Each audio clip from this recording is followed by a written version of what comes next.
So now I would like to transition into our panel and invite a panel of local experts to talk about their experience with this topic. Please welcome our panelists this morning. Thank you.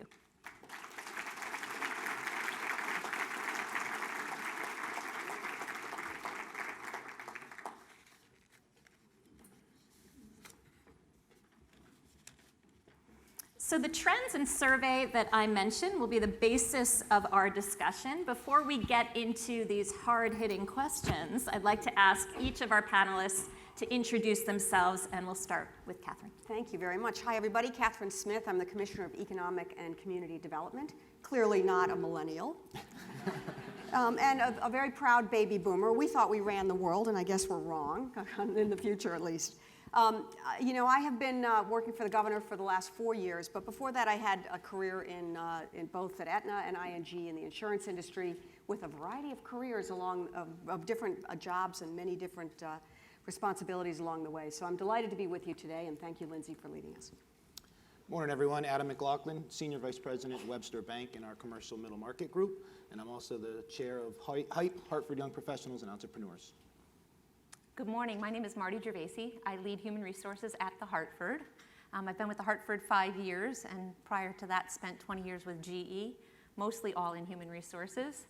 And maybe to lend a little more credibility to my place up here, have 3 millennials myself, 21, 22, and 23-year-olds, all trying to do the work and graduate from school. And then I'll also throw in, since some of my friends are here from the University of St. Joseph, outside of work, I'm on the Board of Trustees at the University of St. Joseph. Good morning. My name is Dave Marcoux. I'm one of the co-owners of the Hartford Denim Company. We're a local manufacturer of denim, leather, and canvas goods in the Parkville neighborhood of Hartford. He's the cool one. He's the legit one. I think you're all cool.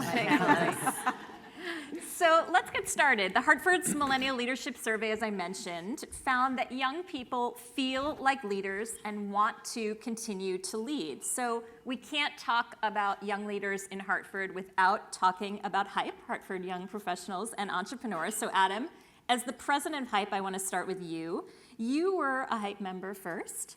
Any advice to other young people about making the move into leadership? What would you tell young professionals about stepping up? Sure. Thanks, Lindsey.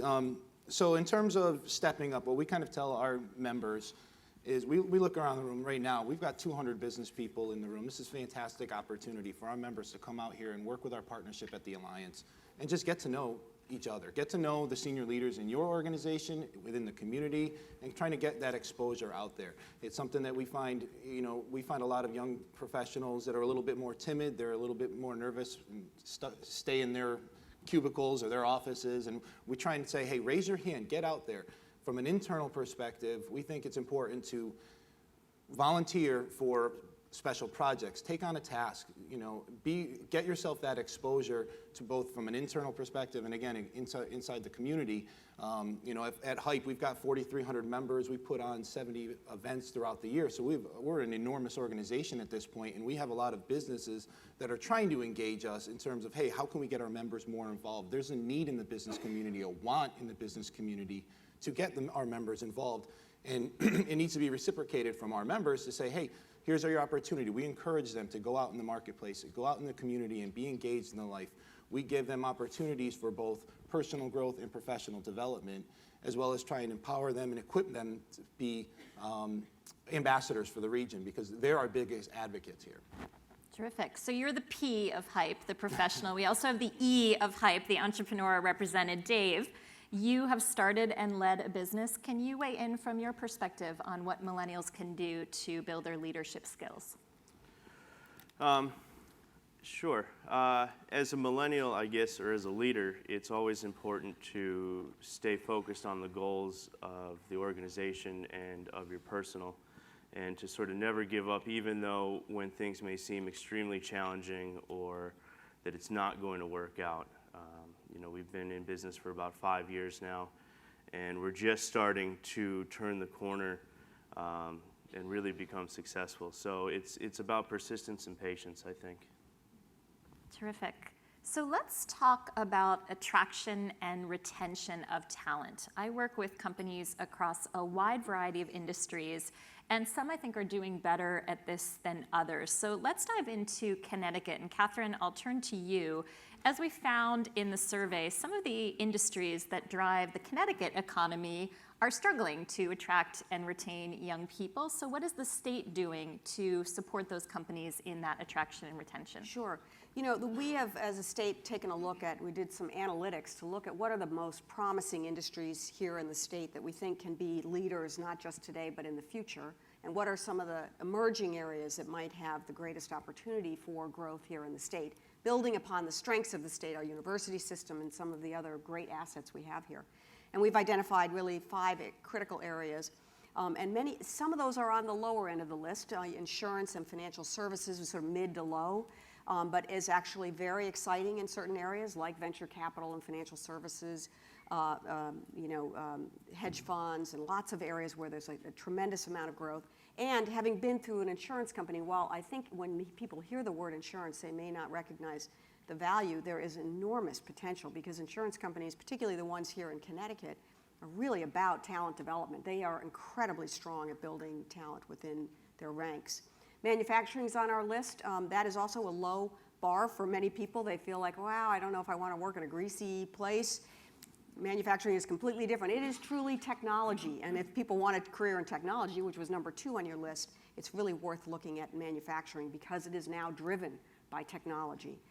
We also have on the list green technologies. That is a huge area where many millennials and all of us really want to see a greener planet. And we have in this state, in fact, I'm going next to a fuel cell company that's in a mode of expansion right now. So there is a lot of opportunity. And what we're trying to do is make sure that the companies that are in the state have access to talent. So you've seen the governor make big investments in STEM, science, technology, engineering, and math at UConn.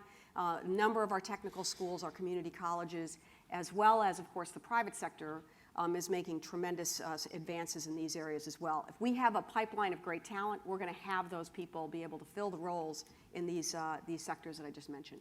Thank you. And it's always struck me that some of this is a PR issue, that maybe people don't realize that there are marketing jobs or technology jobs within an insurance company, Totally or as you said, manufacturing. So some of it is just getting the information out of what these industries offer. So in our survey, millennials, of course, gave advice, particularly to insurers, about what to do to attract their fellow millennials. They said to promote a variety of jobs, competitive salary and benefits, leadership training. So Marty from the Hartford, can you talk about how the company is following this advice and engaging young leaders, and what strategies would you recommend to other companies in the room? Yeah, thanks, Lindsay. So you saw the numbers, right? Where 4% would consider a career in insurance. That's not a great number for us. So the first thing really is, there is a lot about this, which is PR and helping people really understand what opportunities are available in insurance companies like the Hartford. So when if you looked at the list of what Lindsay had up there, of what people want to do and things that are cool and attractive, it includes things like technology. It includes things like helping people when they're in their greatest time of need. It includes things like working in big data and analytics. And we have career opportunities that go across all of those desires. So there is this first step of helping educate people about what we do. We're not out just selling insurance policies. There's a whole lot more to what we do. So both for ourselves and how we brand the Hartford, but also collaborating with others in the industry to really help educate about what careers really are available in insurance is step 1 for us from an attraction standpoint.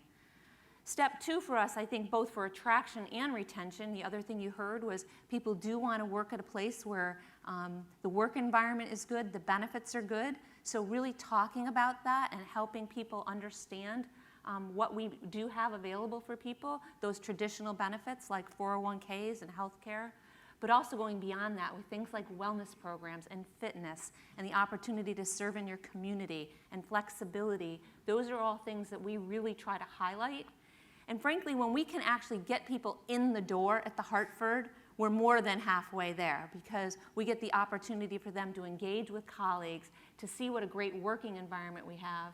For those of you that work here in Hartford and you've driven past Asylum Asylum Street and on Asylum Hill, and you see the lights have been on in the tower a lot, weekends, nights, etc., for many months, and that's because we have been completely renovating our campus here in Hartford, investing a lot in technology and investing in new work, just a whole new work environment for folks that's got great technology platform, open collaborative workspace, flexibility, all those things that once people come in, they say, wow, I didn't expect this. So that's a big piece for us as well, continuing to invest in our work environment and all the benefits. And then last, I say, from again, both a retention and attraction standpoint, giving people opportunities for leadership. You know, you talked about take the project, do something outside of your prime zone of work, and we give employees a lot of opportunities to do that at the Hartford. One way we do it is through our employee resource groups. We have 8 employee resource groups at the Hartford. We heavily encourage people to be part of those. They branch everything from the Professional Women's Network to the Hispanic Leadership Network. And then we have our own version of HYPE, YoPros, our Young Professionals Network. And those are great opportunities for people to be engaged and get those leadership opportunities. So just for those of you following at home, we've got HYPE, YoPros, and FOMO. So we've got all of our millennial acronyms today. So Marty, I want to ask you a question that I get asked whenever I advocate for training millennials. And I'd love to hear from a show of hands if any of you are struggling with this. A lot of people say, well, it's great that millennials want training and we're happy to provide it, but millennials leave. Anyone struggling with this? So how do you provide training to a generation that might walk out the door? My perspective is it's better to have a highly engaged workforce and a trained workforce, and if they leave, but it's better to provide that training rather than having unproductive, disengaged employees. But how do you deal with the retention issue? Yeah, I mean, look, I think that you can't put your head in the sand on this. You can't just say we're not going to do it. We invest a lot in training at the Hartford, and we do it right from internship programs, where we can bring in talent from campuses around the country, give them exposure to the industry, give them exposure to our company. And then for us as well, it's a great way to sort of get a test run of them as employees and then bring them in and invest in them. So we put that piece in first to know that it's a good investment for us from an employment perspective. And we have lots of different varieties of training that we do. We do everything from 3-year entry-level rotational programs to direct entry hires for things like actuarial and underwriting. We provide for over 300 of our employees something we call iLead, which is an opportunity for our early career professionals to come in a couple times a year for networking and leadership exposure and training.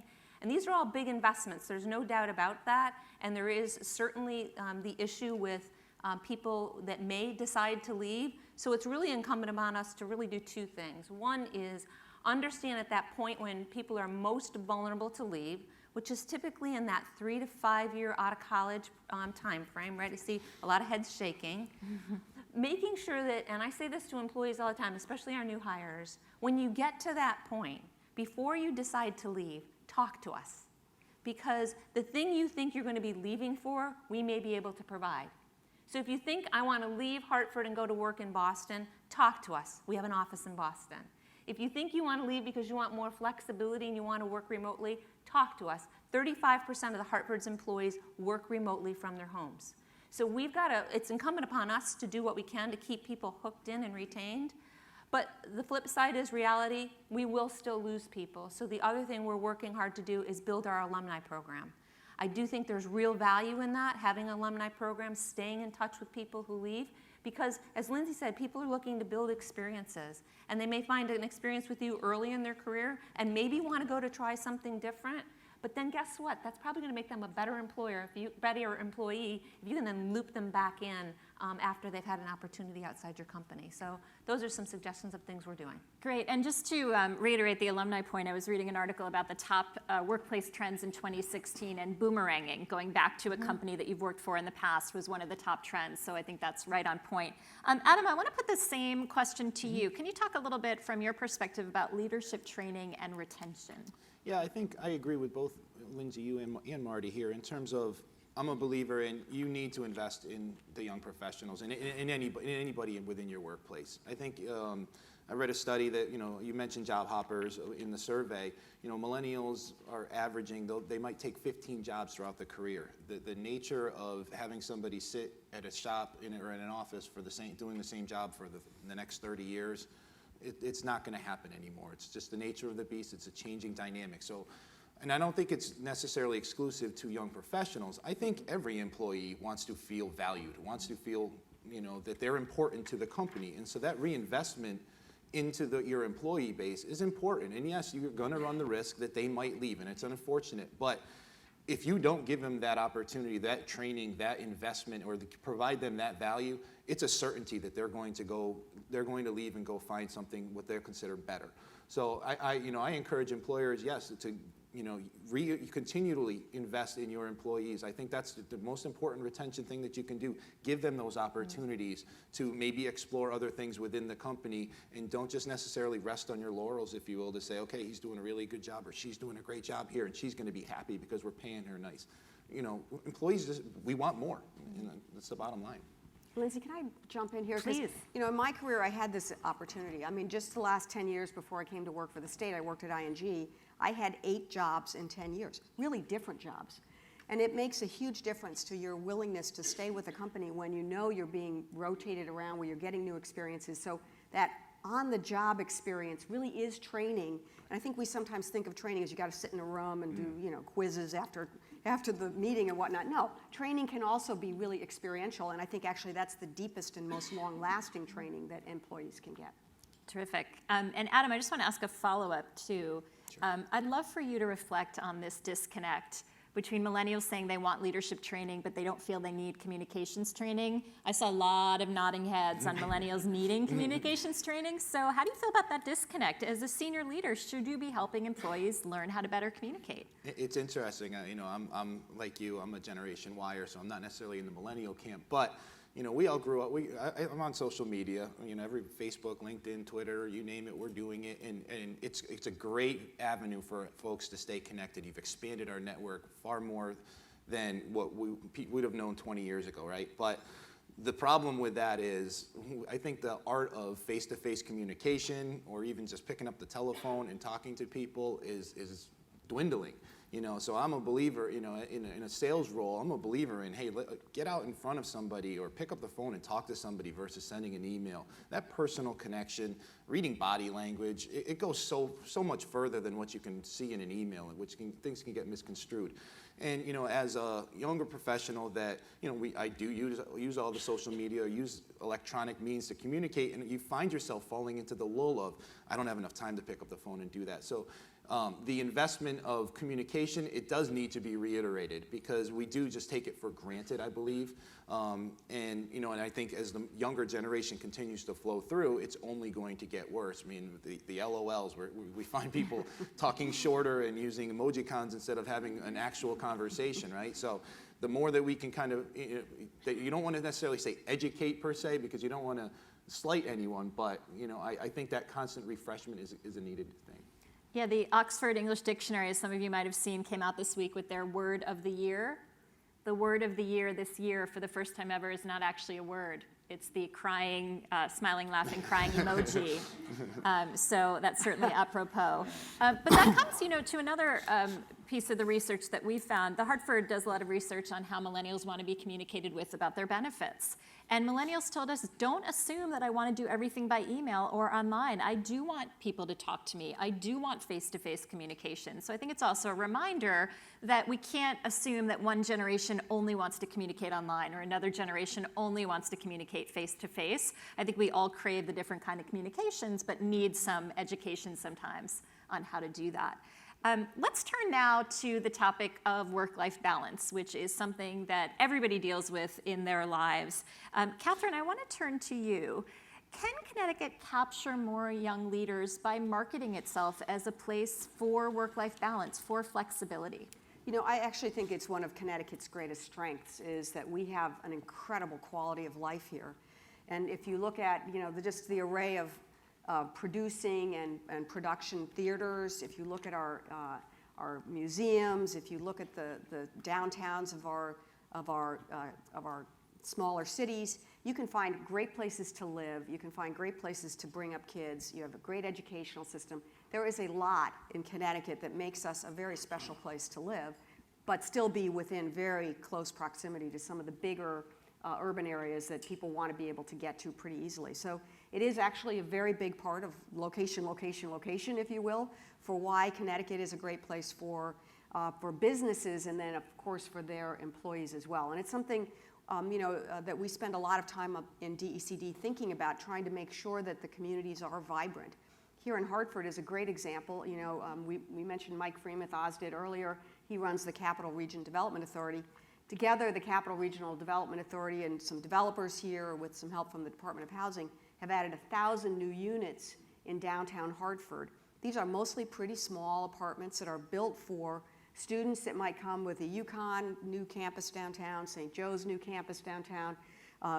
We're trying to get more people living in the city where they want to be anyway. A lot of younger people are flocking to the cities because they want to be in an environment where they don't have to have a car and they can walk to the theater or the movies or whatever it might be, out to dinner. So those are all important elements of things that we need to make sure we're keeping up with, so that, again, young people really want to be in this community.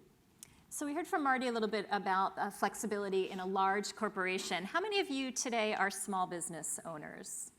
Okay, so I'm a small business owner as well. Dave, you are one of us.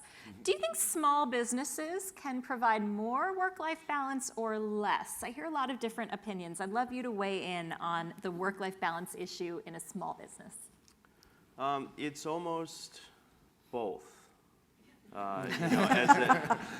As an employer, there's a certain level of flexibility that we have to offer for our employees, and then thusly they need to offer to us, especially on the smaller scale, because with our business, we're 5 people. I've got 2 partners and we've got 2 employees, and there's certain times when it's all hands on deck. We've got a huge order that we've got to get taken care of, and that means that everybody's going to be staying later, or we're going to be working 10, 12-hour days. But then there's other times when we're not so busy and the employees need some flex time. Somebody's got a doctor's appointment, or there's a family thing, or so we always try to provide that kind of flexibility. And then based on the nature of our business, we're always doing different shows that can be a good opportunity to sort of get some of the employees out of the workshop and into the public, talking with other people and sort of engaging with the community. So it can be tough both ways, but we try to provide as much balance as possible, particularly for ourselves. I think as business owners, it's really hard because we're constantly thinking about what needs to be done next, what has to happen after that, what's going to happen in a month, 2 months, 5 years. And so it's always like taking a second to sort of sit down and breathe and be with your loved ones and do a little bit of leisure. Trying to find that balance can be difficult. Wait, so we as business owners are supposed to have balance too? You heard it here first. Something I've heard you say that I really like is that employers need to flex for employees, but employees also need to flex for employers. Marty or Adam, from a larger company perspective, would you like to weigh in on that? Yeah, I think the same is true for a big company, although we certainly have more resources to spread around when there's times of need. And probably the best example at a large company like the Hartford or other insurers is when there's a big event that with a lot of claims that happen, and our employees really then have to flex and be willing to serve our customers. And we find that for the most part, they're prepared to do that, because probably the same for you. We've got, our employees know and what our goals are and what's most important to our customers, especially in their time of need or when there's something really important to deliver, and they're willing to do that for us. But I think you only get that when you're willing to give that flexibility, and it's a two-way street. And so that's something we think is really important. So flexibility is key for us, and it's something we can really sell as a differentiator. As a company, we have a really generous paid time off policy that allows people right out of the gates to come in as a new hire with a decent amount of time off. And that really does put us at a competitive advantage. So we can allow that flexibility to our employees, but at the same time, when we need them, they're there for us. Thank you. Adam or Catherine? Yeah, just to follow up on it, I think to reiterate my earlier point in terms of feeling valued, I think if you're as an employee feel value by your employer, but you are given that flexibility, when the time comes, you're more willing to step up to the plate and do whatever is necessary to get the job done because you're engaged, you're involved, you have that passion to make sure it's going to happen. So, yeah, from a bigger company, we also have the flexibility. Technology is amazing these days. You can just open up your laptop and it's like you're sitting in your office and nobody knows any one way or the other. But so having that flexibility to do that as a working parent myself, sometimes I might need to run home and take care of my kids or see my kids, which is a fantastic thing, right? But there's also times where I'm willing to put the kids to bed and jump back onto the computer at 8:30 at night and work for the next 3 hours because you know what? It's important to me to get that job done because I know how much my business cares for me. One other point I'd raise, and it's sort of been alluded to here, is the need for employees to feel like they're giving something to their community, and that is a big part of flexibility.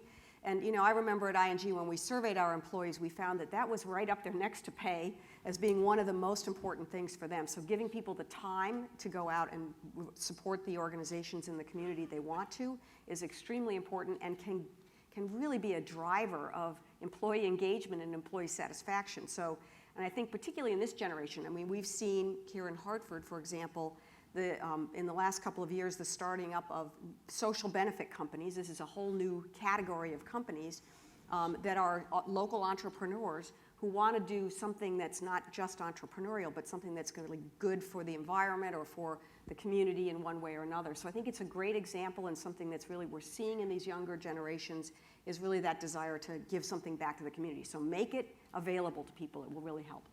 So let's dive into that community issue. Yeah. In the survey, we found that millennials want to work for companies that are active in their communities. And I think that's another thread that millennials have in common with all generations, wanting to give back, wanting to find meaning in their work. Marty, I know through my partnership with the Hartford that the company is, of course, very involved, particularly in the Hartford community. Does that, tell us a little bit about that and also how that plays a role in retaining leaders? Yeah, there's no doubt that that's a key for us from an engagement standpoint. Our employees really appreciate the opportunity to get out in the community, and whether it's working with Food Share, as you see up on the screen right now, or our partnerships with the Boys and Girls Club, or United Way, or the Village for Families. Those are all partners that we have at the Hartford that we do a lot of work with.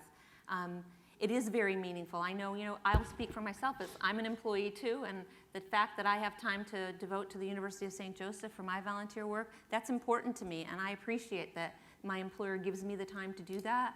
All our employees do. So we provide at least for all of our employees the opportunity for 8 hours of work time a year to go out and volunteer in the community.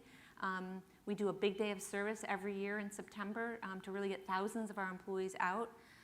We think it's really critical. And I would also say it's also an opportunity to fuse something that's really important with employees, actually two things that are really important for employees. One is their engagement, and the second is leadership. Community events and the partnerships that we have do provide platforms for employees to get a leadership opportunity off the side of what they do every day. So I do think it's a real opportunity for employers to kind of get a twofer when you think about giving back to the community. Great. And Dave, I know that involvement in the community is very important to your business. You chose to start your business in the community where you grew up. Can you talk about this from your perspective? Sure. As we started the business, it really started as a hobby and three friends kind of in a garage just making things because we wanted to and really enjoyed seeing the productivity that we could do.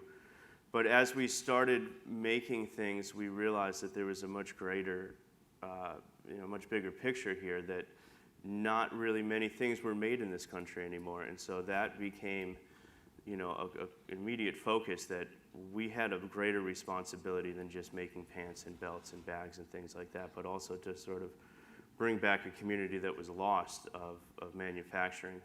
And one way that we like to foster that sort of community is we've been hosting markets. At one point we were doing it on a monthly basis. Now it's a little bit more sporadic, but we invite local makers, artists, performers to sort of gather on a Monday night and then, sell their wares and connect with the local community that way. There was also a point in time when I was on the local NRZ board, which is a revitalization project in the Parkville neighborhood. It's just, you're only as strong as the community that you're in. So, it's really important to sort of give back to that. To get the support that you need, you have to offer that same support. Adam? Yeah, I think just to add that, from a height perspective, one of the things that we hear to our members the most, to Marty's point, is, they want to be involved in the community life, and sometimes they don't feel like they have that flexibility to go out there and go to serve on a not-for-profit board and get out for a lunch meeting from 12 to 2. So we need to have that reciprocal thing. I think from our standpoint, our height members can be the biggest retention tool for a lot of your companies out here. We're out there wanting to be part of the community and wanting to do more to make Connecticut and the greater Hartford region a better place. Here's your opportunity to have these folks go out there in the community, become more engaged, get more involved, trying to attract more people to the area, make this area a better place, but they are yearning for that flexibility to be able to do such things. Millennials are the best recruitment tool we have for attracting other millennials. Where are recruiters in the room? Height members, would you raise your hands? Height members in the room? Terrific. Terrific. So Catherine, I'd love to give you the final word. Your title includes community and economic development. Right. Can you talk about how tied they are together within Connecticut? Sure. This is really an important element, and I think it was, the governor brought these pieces together. So on the community side within my department, we look at art and culture. We're supporting, those industries here, and they are, by the way, in and of themselves, enormous contributors to our economy in terms of jobs and economic development. But we also have historic preservation. We have, working on making sure we're doing transit-oriented development, which is extremely important for millennials, as well as making, again, getting rid of the car, making sure they can commute to work easily and quickly. And we really are looking at this holistically, because I think we understand well that companies are going to locate where they can get the best talent. If I go ask all the companies in Connecticut, which by the way I do on a regular basis, what's the most important reason that you're here? Location is very important, but really they're focused on talent. And so making sure that they can attract and retain the very best people is quite important. And I know from personal experience, and I think all of you do as well, when you're an employee looking at where you want to live and what company you want to work for, it is not just about the company and the people in the company, although that's very important. But it's the school system in which you can bring up your kids. It's access to these kinds of opportunities for volunteering, for art and culture, the things that you care about, great restaurants in the area, whatever it is, it's not just one dimension. And so I think our economic development plan for the state really reflects that. It looks at the community opportunities. We look at transportation, the cost of energy, education systems, trying to make sure that holistically this community in which we're all operating is the kind of place that we all want to live, that we want our children to be brought up in, and that we want our children's children to be brought up in. So it is extremely tied together. And again, I think we have an enormous opportunity. I'm a big believer in benchmarking. And a couple of years ago, well, not a couple of years ago, just last year, Forbes named Connecticut as the #3 state in the country for highest quality of life. And that is really a great strength upon which we need to continue to build. And I think, this whole work-life balance is very much tied into that notion that you not only need the great companies that we have here, but you need that high quality of life and that real ability for people to want to be in this home base, if you will. And I think that 200 people showed up for this breakfast to talk about the topic is a great testament to that. So thank you all for coming, and please join me in thanking our panelists this morning.